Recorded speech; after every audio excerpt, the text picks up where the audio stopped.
সবাই খুব মনোযোগ সহকারে যদি আলোচনাটা শুনেন, আশা করি অনেক কাজ হবে এবং অনেক ঝগড়া নিরসন হয়ে যাবে। সেটা হলো, আমরা যারা নামাজ পড়ি, কেন এমনি নামাজ পড়ি? আমরা যারা নামাজ পড়ি, আমাদের নামাজ, এই নামাজ আপনি গত 20 বছর এইভাবে পড়ছেন, হঠাৎ নতুন একজন এসে আপনাকে বললো না এইভাবে না, এইভাবে পড়ো।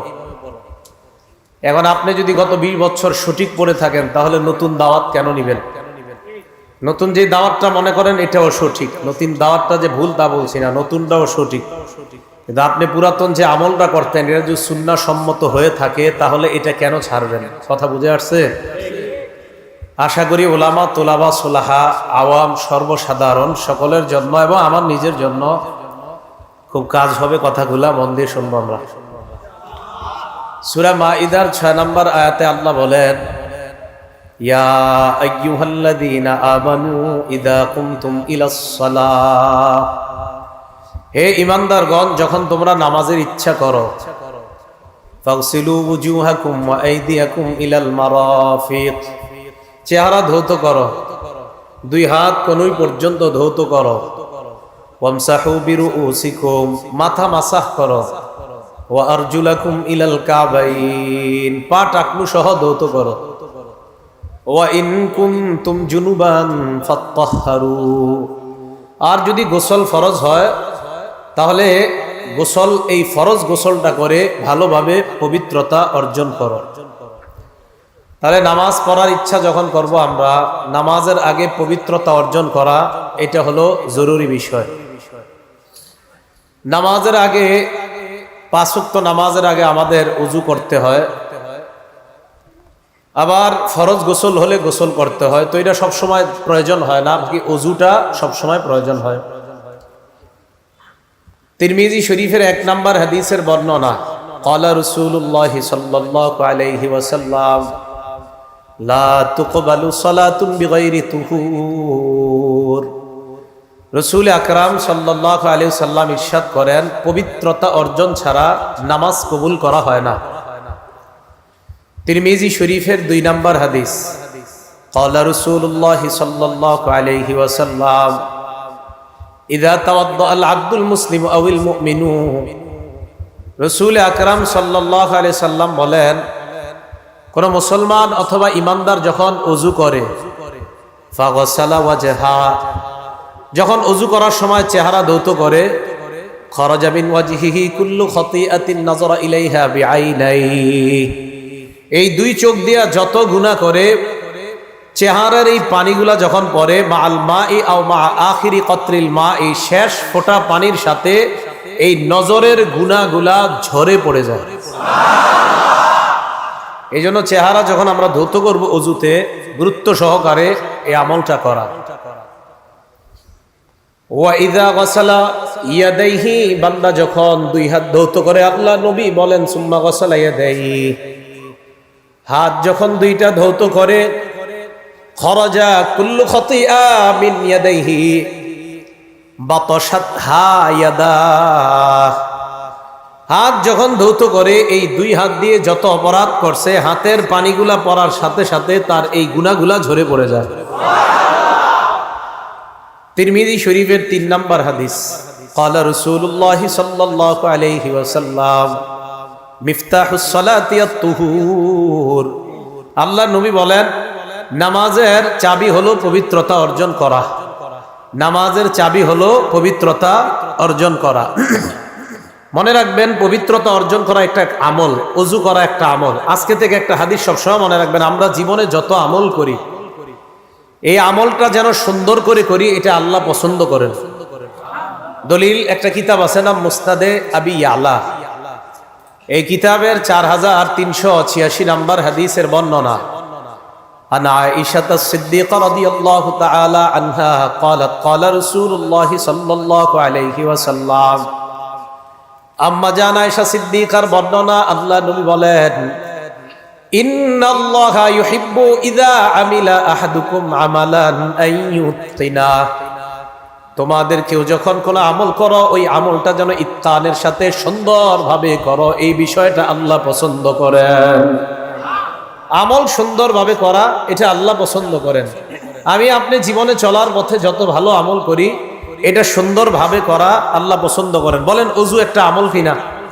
এজন্য অজু যেন সুন্দরভাবে করেন, এটা নবীজির নির্দেশ। দলিল সহিহ বুখারী 6290 নাম্বার হাদিসের বর্ণনা। ক্বালা রাসূলুল্লাহি সাল্লাল্লাহু আলাইহি ওয়াসাল্লাম, আল্লাহ নবী বলেন, ইযা কুমতা ইলাস সালাহ, যখন তুমি নামাজের ইচ্ছা পোষণ করবা, ফাসবিগিল ওযুআ, তখন পরিপূর্ণ রূপে সুন্দরভাবে ওযু করবা। নামাজের ইচ্ছা পোষণ করবা, সুন্দরভাবে পরিপূর্ণ ওযু করবা। তাহলে হাদিসে নবী পরিপূর্ণ বললেন। এখন আপনাদের প্রশ্ন, হুজুর পরিপূর্ণ ওযু কাকে বলে এটা জানতে চাই। এটা আবার মুসলিম শরীফের 246 নাম্বার হাদিস থেকে জানবো আমরা। সহিহ মুসলিম হাদিস নাম্বার 246, মাদ্রাসার পাঠ্যপুস্তক অনুযায়ী মোট হাদিস সংখ্যা হবে 3033টা। এই হাদিসের মধ্যে আসছে, ক্বালা রাসূলুল্লাহি সাল্লাল্লাহু আলাইহি ওয়াসাল্লাম, আল্লাহ রাসূল সাল্লাল্লাহু আলাইহি সাল্লাম এই হাদিসের মধ্যে আমার আপনার জন্য আজীব একটা শব্দ বলছে। আগে পুরো হাদিসটা শুনি। এক তাবী, তার নাম নুআইম ইবনে আব্দুল্লাহ। এই নুআইম ইবনে আব্দুল্লাহ উনি বর্ণনা করেন, উনি বলেন, রাআইতু আবু হুরায়রা রাদিয়াল্লাহু তাআলা আনহু ইয়াতাওয়াদ্দা, আমি আল্লাহর নবীর সাহাবা আবু হুরায়রাকে ওযু করতে দেখলাম।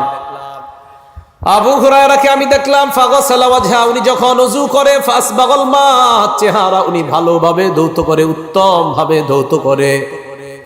এরপর বলেন, সুম্মা গসালা ইয়াদাহুল ইউমনা ফাআশরাআ ফিল আদুদ, ডান হাত বাহু পর্যন্ত, বাহু সহ সুন্দরভাবে ধৌত করে। ওয়াদাহুল ইউসরা ফাআশরাআ ফিল আদুদ, বাম হাত বাহু পর্যন্ত সুন্দরভাবে বাহু সহ ধৌত করে। সুম্মা মাসাহা রাসা, মাথা মাসহ করে। সুম্মা গসালা রিজলাহুল ইউমনা ফাআশরাআ ফিস সাক, পায়ের নালা সহ ভালোভাবে ধৌত করে। ওয়ারিজলাহুল ইউসরা ফাআশরাআ ফিস সাক, বাম পায়ের নালা সহ ভালোভাবে ধৌত করে।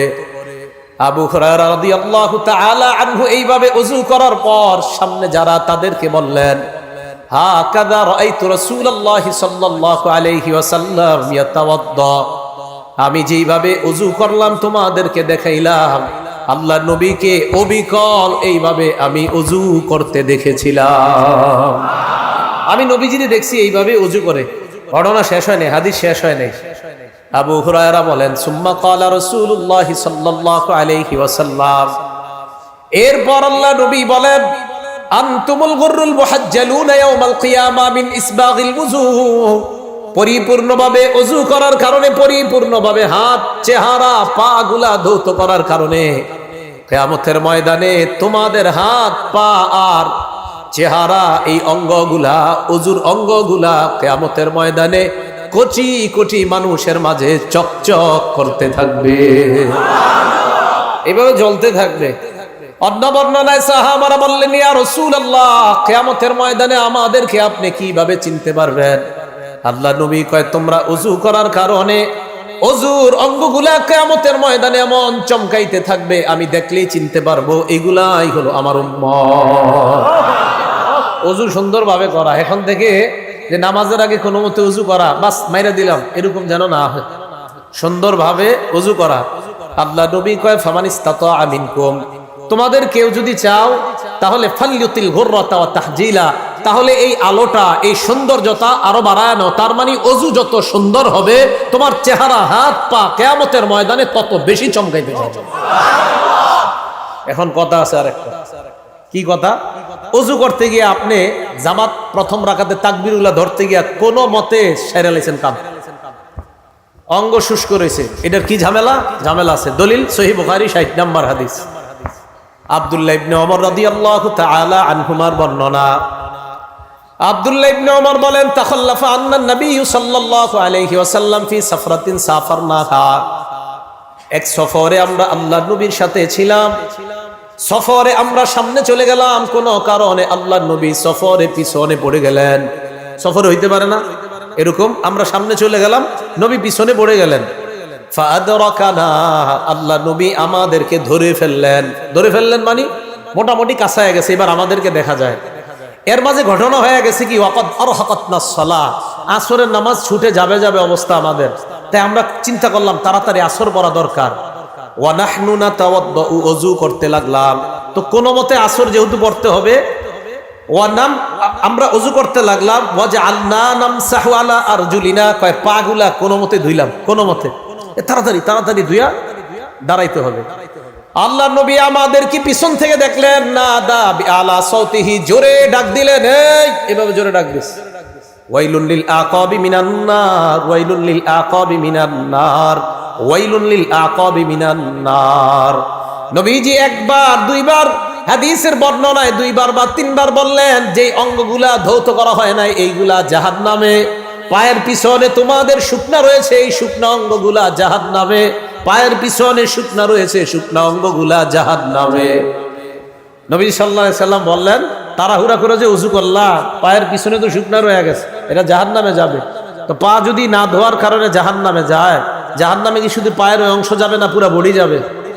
বডি যাবে। তাহলে আল্লাহ আমাদেরকে সতর্কতার সাথে ওযু পরিপূর্ণ রূপে করার তৌফিক দান করেন। এখন কথা হলো, ওযু পরিপূর্ণ করতে গিয়ে আবার পানি অপচয় করা যাবে না? কি করা যাবে না বলেন না, কি করা যাবে না? আপনারা যে ট্যাপ কল ছাড়েন মসজিদে, প্রচুর পরিমাণ পানি অপচয় করেন। দলিল ইবনে মাজাহ 425 নাম্বার হাদিস, ইবনে মাজাহ হাদিসের কিতাব 425। মাররা রাসূলুল্লাহ সাল্লাল্লাহু আলাইহি ওয়াসাল্লাম বিসাআদ, আল্লাহ নবী তার সাহাবা সাদ রাদিয়াল্লাহু তাআলা আনহুর পাশ দিয়ে অতিক্রম করলেন। সাদ রাদিয়াল্লাহু তাআলা আন ওযু করতেছিলেন, আল্লাহ নবী তাকে বললেন, মা হাদা সারফু ইয়া সাদ, এ সাদ, ওযুর মধ্যে এত অপচয় কেন করো? হযরতে সাদ জবাব দিলেন, ইয়া রাসূলুল্লাহ, আফিল ওযু ইসরাফ, হুজুর ওযুর মধ্যেও কি অপচয় হয়? আল্লাহ নবী জবাব দিলেন, নাআম ওয়া ইন কুনতা আলা নাহরিন জার, প্রবাহমান নদী সমুদ্রের মধ্যেও যদি ওযু করো আর যদি বেশি পানি খরচ করো, এটাও অপচয়। সমুদ্রে আপনি ওযু করলেন, সমুদ্রে কি পানি শেষ হবে? নবীজি কয়, সমুদ্র নদীর মধ্যেও যদি ওযু করো আর এই ওযুতেও যদি তোমার পানি বেশি খরচ হয়, এটাও অপচয়। তাহলে ট্যাপ কল দিয়ে যারা ওযু করেন, এটা সতর্কতার সাথে ওযু করা। এজন্য আপনারা মা বোনরা যারা বাসা বাড়িতে ওযু করি, আমি আপনি আমরা সবাই ট্যাপ কলে ওযু না করে ওখান থেকে পানিটা নিয়ে আলাদা কোনো পাত্রে দিয়ে ওযু করলে তাহলে পরিমিত পানি খরচ হবে, এই পানির অপচয় নামক গুনাহ থেকে বাঁচা যাবে। আল্লাহ আমাদেরকে বুঝার তৌফিক দান করেন। এখন আপনি ওযু করলেন, ওযু করার পর কি দোয়া পড়বেন? আপনি চাইলেই ওযু করার সাথে সাথে জান্নাতের 8টা দরজা খুলতে পারবেন। কয়টা দরজা? 8টা দরজা। মুসলিম শরীফ 234 নাম্বার হাদিস।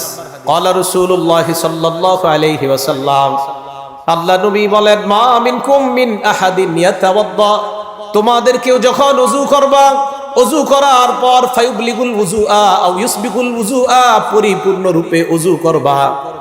করার পর সুম্মা ইয়াকুল, এরপর তোমরা পড়বা, আশহাদু আল্লাহ ইলাহা ইল্লাল্লাহ ওয়া আন্না মুহাম্মাদান আবদুহু ওয়া রাসূলুহু, এটা বললেও হবে।